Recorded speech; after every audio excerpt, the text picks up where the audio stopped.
Hello, how are you? Hope everything is good with you and welcome to another gaming news episode. And before I start, as always, like, subscribe, all that jazz. Okay, so without further ado, let's go into it. So we got some news, some updates regarding Callisto Protocol. They are patching the game as better as they can. The reviews that I saw, it's the main complaint that I saw, it's like performance space, especially on PC. It's the main complaint that I see. Story-wise, from what I perceive, because I didn't watch any videos, I'm just like reading the articles, trying not to get spoiled. It's the story is it's not a complete arc story per se. Because from what I can tell, that they are doing at least a sequel to this game, so the story doesn't answer certain questions that it poses. So it seems a little bit short-handed on that side. However, there's going to be DLC. I don't know if the DLC will answer those questions. I don't know in which context the DLC is going to be, but I can give a little bit lenience because it's the first game of this studio, even though they are kind of veterans on the gaming industry. But first studio game, they are getting this kind of annoying mistakes per se for the consumers. But I think a little bit understanding should be in place. And they are working on it constantly. Patching, they are putting now ray trace reflections on consoles also. So I think we need to give a little bit breathing room and see how it goes. And I think it's going to be way better. I'll give it, I don't know, 2-3 months now. Should be way better, at least in terms of PC performance, which is the main complaint of everybody. And yeah, you can see here a lot of stuff that is being focused on regarding how they are going to fix the game on little issues.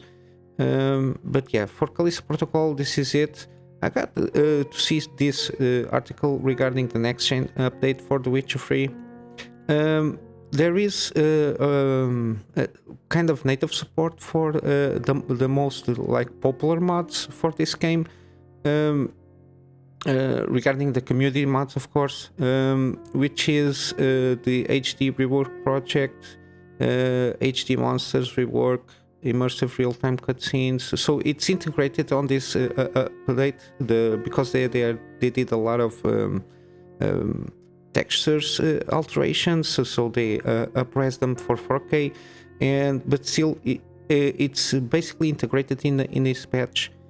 All these most popular mods, and they are also working with the mod community regarding more mods to be more well implemented in the game itself, which is a very good news. Even though for this game it was launched, I don't know, almost 8 years, if I'm not mistaken. It has the CD Projekt always had at least on I think Witcher 2 also, but this game, the engine itself, it's very well integrated with mods support.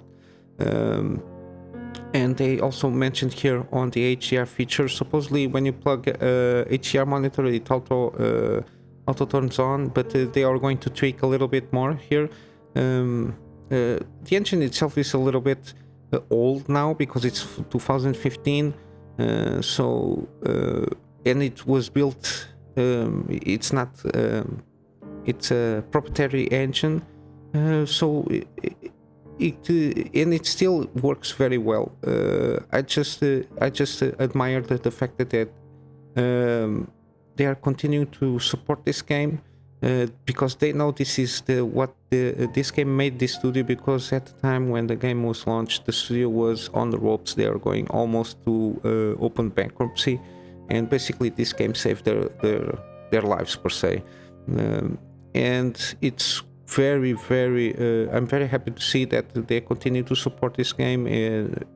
They basically don't charge anything, you know. It's they just do the things they kind of didn't need to, but they are doing because it's kind of a recognition, even though the debacle of Cyberpunk. But from what I understand, that situation Cyberpunk was mainly because higher ups and people that shareholders and everything. I think they were trying to pressure out to the game to come out earlier, something like that. Because I think from what I've been seeing throughout this time is the game. Cyberpunk needed at least almost a year to fine-tune a lot of stuff, because now with these latest patches, I think from what I can see, the game is enjoyable and playable way better than it was when it came out. So regarding CD Projekt, this is it. Just a little quick note here on Hades 2. I think mainly because it's from kind of indie studio per se. They did Passion, if I'm not mistaken, the Supergiant games. Hades 1, it's a very cherished game, and this one, Hades 2, besides being a different character, which is the sister of the character of the first one, will be more based on sorcery and witchcraft, which is like new abilities or new gameplay mechanics, and all the characters are going to be, I think, from what I understand, kind of different. I don't know if they're going to be repeated ones, so it's good to see some change up on the how the gameplay and the story works out. I think that the mood is going to be the same, which is good from what I can tell. But yeah, I will leave it here, this article, with more screenshots and some more information here. And of course, I will leave also in all the games that I'm talking, I will leave the Steam page, if there is one, for you to, if you not buy, to at least wishlist. Of course, all the links that I put here are not sponsored, so it's information only. There was an announcement on the Game Awards of Nightingale.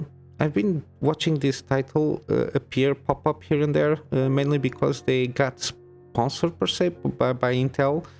And at the time, because I didn't read too much into it, it seemed to me that it was like a PvP, MMO kind of stuff, crafting game, from what I understood at the time, but it is not.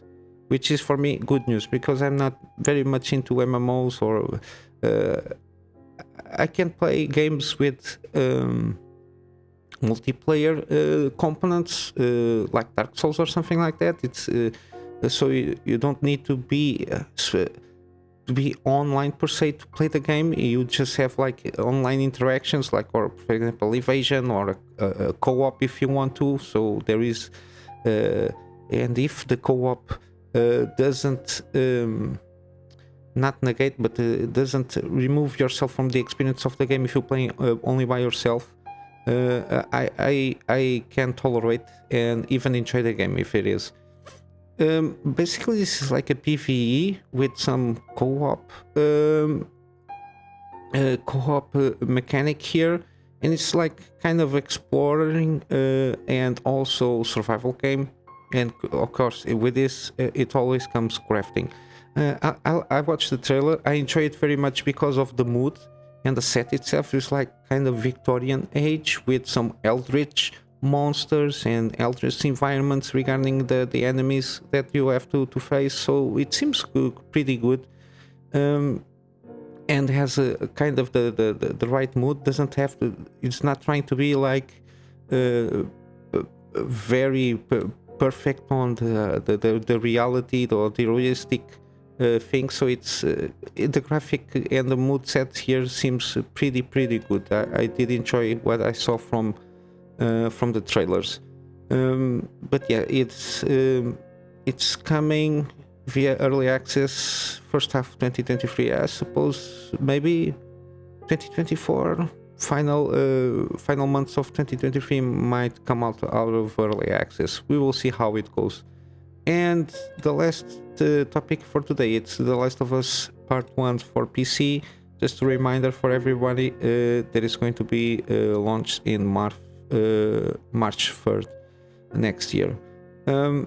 From what I can tell, this is going to be similar, like Uncharted, the last game they ported to PC. I think it's going to be the kind of the same, so it's going to be the latest version or the best version possible. I'm not sure if when they rebuild it for PlayStation 5, if they did like in the same kind of technology, given that the studio is the same, but I'm not sure if the engine is like the same from Uncharted 1. I hope it is, and has like all the sliders for quality and everything, enhancing what you need to enhance.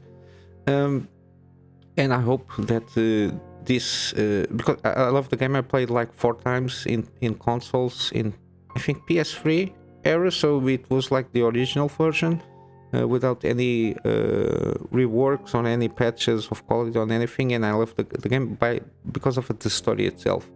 The combat was pretty decent and the crafting was very good. But yeah,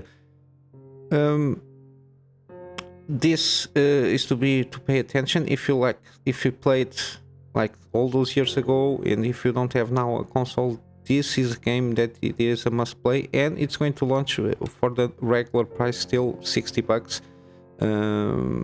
If you don't like paying that much money for an older game, I just advise you to wait for a promo. For sure, in the middle of the year or something like that, they will do some kind of promo deal, and if they do, I will for sure will cover up that and tell you all about it. And yeah, basically this is it. As you can see already, wish listed here, so I don't forget any updates that will come on this game. And now I'm going to wrap up here. Try not to take too much time here. It's Sunday. Try to relax a little bit here. And with that wrap up, I will always go for the Go Get Fund Me at the moment, trying to get at least half of this goal for the end of the year. Let's see how it works. And yeah, basically that's it. All the links are in the description of everything that I do here and all the things that I talk about. And I hope you have an amazing day, and I will see you in the next one. Till then, Kunamy Master out.